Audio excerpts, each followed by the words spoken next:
கர்த்தருடைய நாமத்துக்கு மகிமையுண்டாவதாக. இன்றைய வார்த்தை சங்கீதம் 109:30. கர்த்தரை நான் என் வாயினால் மிகவும் துதித்து அநேகர் நடுவிலே அவரை புகழுவேன்.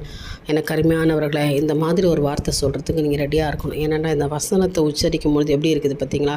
கர்த்தரை நான் என்ன செய்வேன், என் வாயினால் மிகவும் துதிப்பேன், ரொம்ப துதிப்பேன், கொஞ்சம் இல்லை, எந்த நேரமும் நான் துதிப்பேன், சோத்தரிப்பேன், எப்போதுமே அவருடைய வார்த்தை என் வாயிலே இருக்கும் என்று தாவீது சொல்கிறது போல் இன்றைக்கு நீங்களும் சொல்லணும். அநேகர் நடுவில் அவரை நான் புகழுவேன், அவரை நான் துதிப்பேன், எனக்கு செய்த நன்மைகளை குறித்து நான் பறைசாற்றுவேன், என் தேவன் என்னோடு இருக்கிறார் என்பதை நான் அறிந்திருக்கிறேன், எனவே அவரை குறித்து நான் மகிமைப்படும்படியாய் சாட்சியாய் நான் வாழ்வேன் என்று சொல்லி நீங்கள் ஒரு முடிவு எடுப்பீங்களா?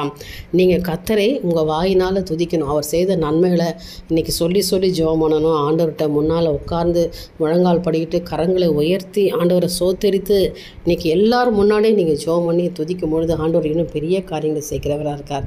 நிச்சயமாக செய்வார். எனக்கு அருமையான தேவனுடைய பிள்ளையோ, வாழ்க்கையை ஆண்டவர் மாற்ற போகிறார்.